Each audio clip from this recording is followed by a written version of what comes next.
আত্মীয় স্বজনরা হইল গিয়া বিরোধী দলের মতন। আপনি যতই ভালো মতন চলেন, যতই ভালো কাজ করেন, তারা খুইজা খুইজা আপনার দোষ ঠিকই বের করব, আপনার পিছনে আপনার সমালোচনা করব। তাই আত্মীয় স্বজনের কথা না ভাইবা আপনি আপনার মতন চলেন, তাইলেই দেখবেন জীবনে অনেক উন্নতি করতে পারবেন।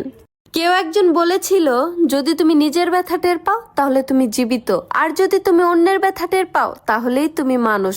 শুধুমাত্র মানুষের মতন দেখতে হলেই তাকে মানুষ বলা যায় না, প্রকৃত মানুষ হওয়ার জন্য মনুষ্যত্ব থাকা দরকার। অনেক পুরুষ মানুষ আছে যারা একটু বাহিরে বের হইলে কিংবা বিয়ে বাড়িতে গেলে বউয়ের হাতটা ধরে যে একটা ছবি তুলবে সেটাও লজ্জা পায়, অথচ ঘরের ভিতর বউরে মাথায় করে রাখে। ভাইরে, ভালোবাসা তো সেইটা যেটা আপনি গোটা পৃথিবীর মানুষকে দেখাইতে পারবেন। রুবেল শোন, জীবন যা পাল্টানোর বিয়ের আগে পাল্টায় নে, বিয়ের পরে আর পারবি না। কে বিয়ের পরে পাল্টাবো না? কে বিয়ের পরে জীবন পাল্টাবি দূরের কথা, রিমোট দিয়া তো টিভি সিরিয়ালটাই পাল্টাইতে পারবি না। আমার রানী একা একা কি করে? আচ্ছা, তুমি আমাকে রানী বলে ডাকো কেন? চাকরানী নামটা অনেক বড় তো, তাই ছোট করে রানী বলে ডাকি। ওরে আমার জানো, অনেক বুদ্ধি তোমার। আচ্ছা, তুমি আমাকে জানু বলে কেন ডাকো? জানোয়ার নামটা অনেক বড় তো, তাই।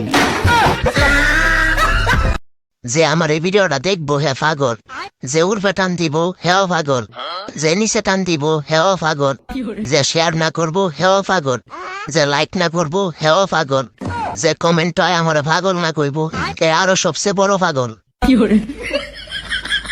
রমজানে সবার ঈদের বাজেট থাকলেও পুরুষ মানুষের কোনো বাজেট থাকে না। পুরুষের ঈদের আনন্দ তো তার পরিবারের খুশিতে, আর একজন পুরুষ মানুষের ঈদের আনন্দ সেই দিনই শেষ হয়ে যায় যেদিন তার বাবার হাতের আঙুল ছেড়ে পরিবারের দায়িত্ব কাঁধে তুলে নেয়।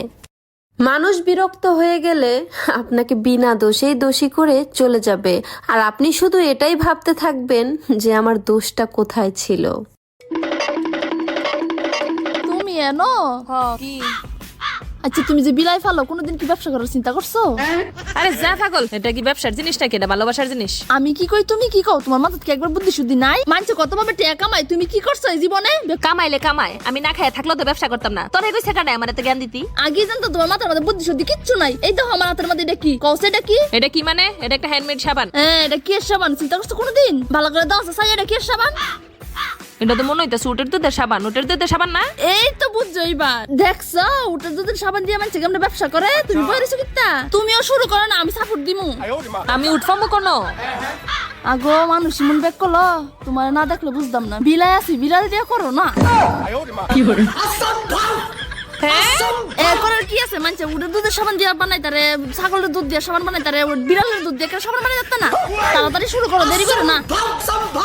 তাই বললা বিলাই কি পেঁয়াজ আনছে এগুলা? সবই তো নষ্ট। কেন? দেখেই তো আনছি। দেখে আনলে সবগুলা নষ্ট হয় কিভাবে? যেভাবে তোমাকে আনছিলাম।